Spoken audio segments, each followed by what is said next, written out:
Hi, and welcome to Be Less Stupid. There's no time for fooling around tonight, people. Let's get right to it. On the day after the inauguration, rallies were held around the world to demonstrate against President Trump. Or you can believe this alternative fact, that there were no rallies. Either way, I went to the Women's March in Los Angeles with nearly 750,000 other people, most of whom were there to either pass out samples of Whole Foods hummus or to hand out copies of their headshots. I'm kidding, of course. People were there because they had heard Barbra Streisand was going to speak, and given the circumstances, would probably say the word pussy a bunch of times. In a town where people have a reputation for being self-absorbed, it was encouraging to see so many standing up for a cause that they believe in. Even more so, for just a few hours, no one was looking over one another's shoulders to see if someone more famous was standing just over there. People came from all over LA, including Hollywood, Beverly Hills, and the San Fernando Valley, to the event held downtown. And the words that I heard those people say most often was, "Did you know that Los Angeles had a subway?" It was an historic day in the continuation of the fight for women's civil and reproductive rights. But even more so, it was the first time that there were that many people demonstrating in downtown LA, and the cops didn't shoot anyone. In fact, the police didn't have to make a single arrest. It's absolutely true. Although, a few of the Real Housewives of Beverly Hills were seen begging a cop to put them in cuffs, spread their legs, and to pat them down. And while the demonstration was a huge success, given any number of metrics, I did notice that there were a few things that could have gone better. After all, it's been quite some time since this many liberal Americans have had to demonstrate en masse for a cause that didn't have to do with residual payments for sitcom reruns. So let's hope that this is the beginning of a movement and not just a moment. So to that end, we should expect more marches and rallies in the future, in which case rally organizers are going to need to make a few fixes. Up first, organizers need to come up with much better chants to electrify crowds.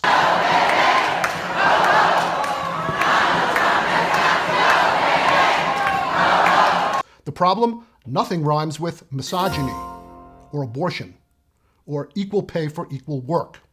It's tough to get nearly 1 million people to simultaneously shout, "What do we want? Abortions! When do we want them? Now!" Especially when the issue is actually much more nuanced than that. After all, the truth is not a catchy slogan. What do we want?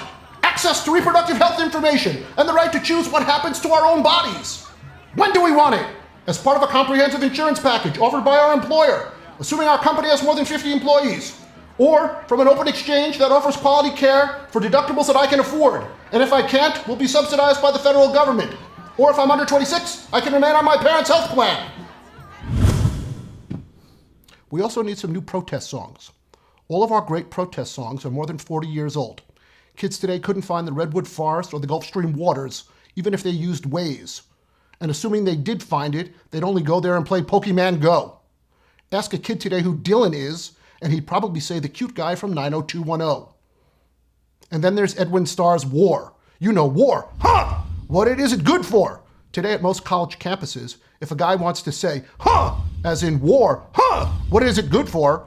It's so sexual sounding, he would need to get the girl's permission in writing. My point, where is today's Bob Dylan or Creedence Clearwater or Crosby, Stills, Nash & Young? No one is going to march on Washington to Chris Brown's Party.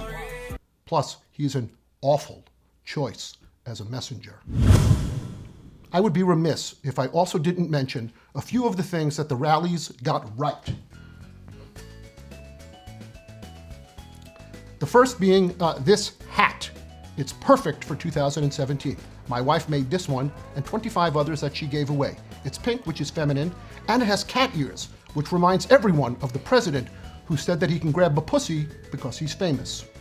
Women are taking back the word pussy, and good for them. Also, this pink pussy hat is a huge improvement over that stupid beret that beatniks wore to protest Vietnam. The pink pussy hat says, "I'm here to kick ass and take names, and I just lost my last pencil." What does the beret say? "Let's sit by the Seine. I'll paint your portrait and we can share a croissant." Unless that chocolate-filled croissant is also filled with C4, that beret doesn't scare the shit out of anyone. Another thing that the protests got right were the signs. There were tons of great signs at this event.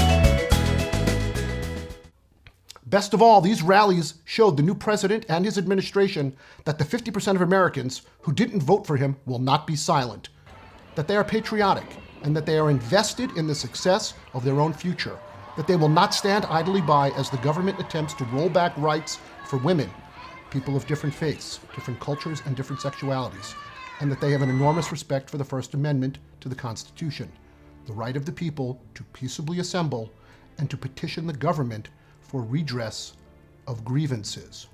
And finally, the Women's March demonstrated the profound cultural effect that a single disgusting comment said to Billy Bush a few years ago on a tour bus by a reality TV star can have on millions of Americans. Grab him by the pussy.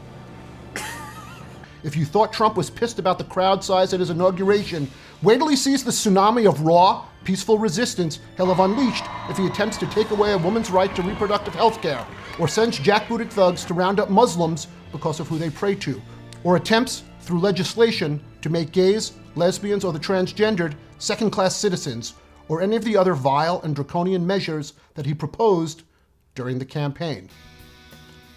Please, I beg you to show your support at PlannedParenthood.org. Also, you can check out all of our series at factbox.tv. More than 30 hours of premium factual entertainment, 100% uncensored and 100% independently produced. That's it. I'll see you next time on Be Less Stupid.